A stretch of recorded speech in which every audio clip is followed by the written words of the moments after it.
morning. It's 23rd of March 2021. 100 years since the Scramoge Ambush on the Spy Wednesday in 1921. So up at dawn, a little after dawn, and I said I'd come out for a little amble down the road to the actual scene of the ambush. Now, it's well documented, so I'm not going to go into the gory details of what happened on the day, but we just go for a walk and give some thoughts. I'm taking it from the perspective of my grandfather, Martin Fallon, who was involved on the day. And now I was only 8 years old when Martin died, but I've got a few memories of him all the same. He used to spend a lot of time out in the cottage with him, and Bridie, his wife, my grandmother.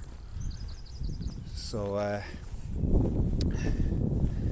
no, he never really I can't remember him talking about his exploits, but then that generation of men that served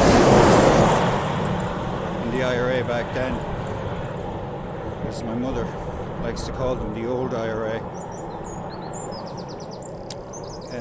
They weren't boastful, they weren't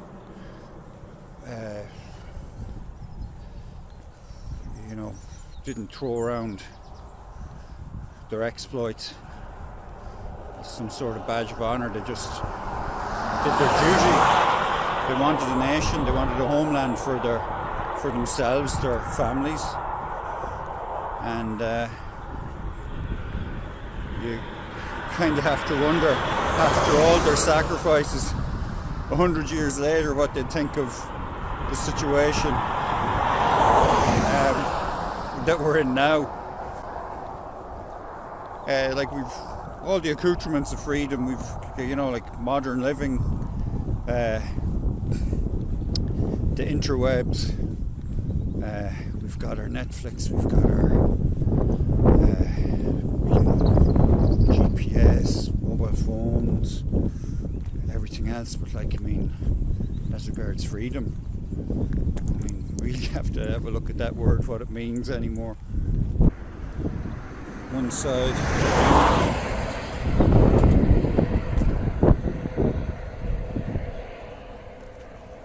And then let's have a look. So then the other side of the road here.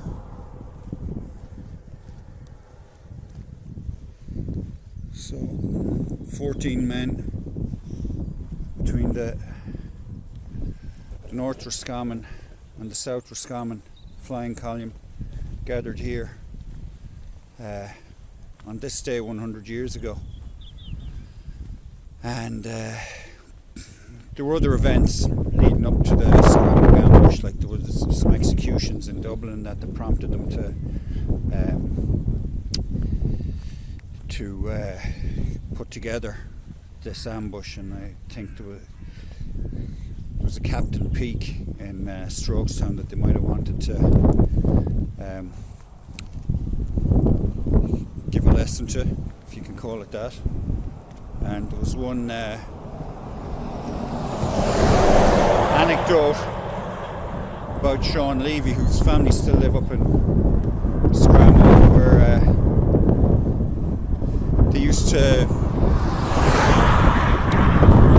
get the mail coming out of the Strokestown barracks and go through it. And by all accounts, Sean Levy got a hold of Captain Peake's letter to his wife, where he wrote about all the shinners had been locked up. And the shinners back then were a lot different from the shinners today. There's no comparison.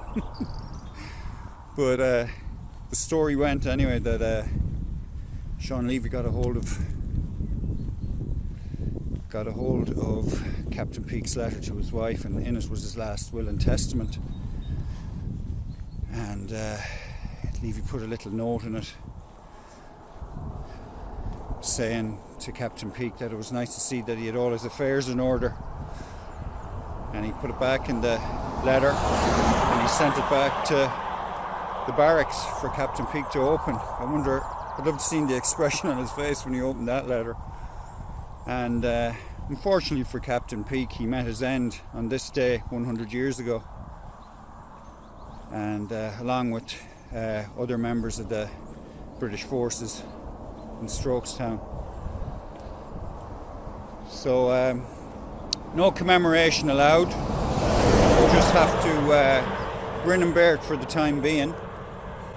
And I know there's a commemoration committee set up, and hopefully they'll have a proper ceremony that I'd love to have my mother at. But yeah, like, what a situation we're in now. I mean, you know, for Martin, a man that's born in 1895, he saw the First World War. Indeed, his brother Tom, my cousin Donal, has a good memory of the history of the family and that kind of thing. And by all accounts, Martin's brother Tom went off to fight in the First World War with the British forces, and as did many Irishmen at the time. And they were all told, like me, it was for, you go off there now and fight, and we'll give you home rule by the British government.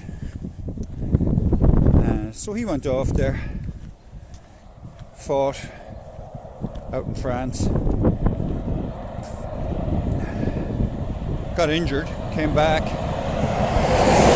recuperated, and then he went back out to World War I again, out to France. I mean, you know, imagine going into that meat grinder, going back to that meat grinder.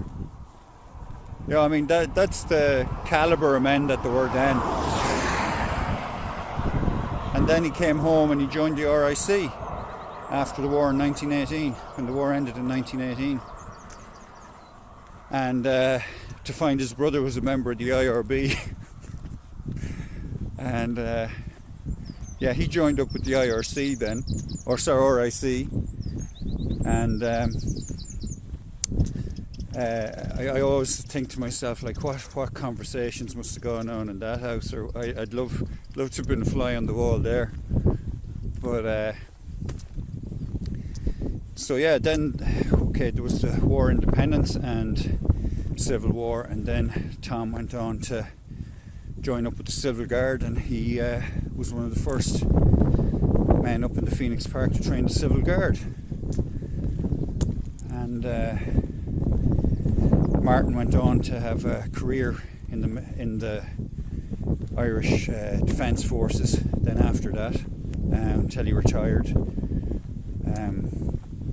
and opened up a bar in Roscommon where my mother was born, Patricia. So yeah, I mean, like, Scramoge Ambush, part of the local folklore around here, and it's nice just to get out and walk the road and just to think about the men that morning waking up, what they were thinking.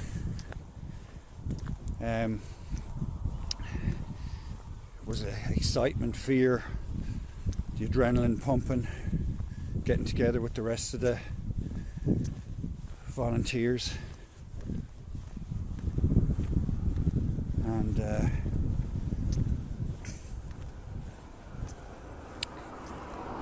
know, it seems so. Now it would seem so alien to them. Like, I mean, see, well, one, the advancements and everything, but two, like, I mean, just you know, you really would have to think about what it was all for. But I suppose that's the way through history. Things are always changing. We're living history now, just the same way as we look back on 100 years ago. Somebody will look back on this, I hope, 100 years and say, what the hell happened there?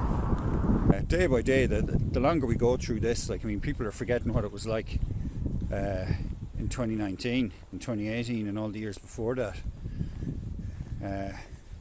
Getting institutionalised. And the thing about it is, if we forget our history, we're not going to have any future. So that's the end of the walk. That's the bend in the road. The Scramoge Ambush happened this day 100 years ago. It was actually a spy Wednesday, this is Tuesday. But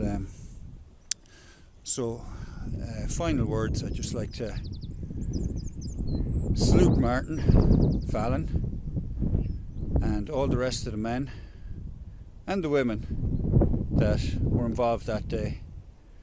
And good night and boher leave.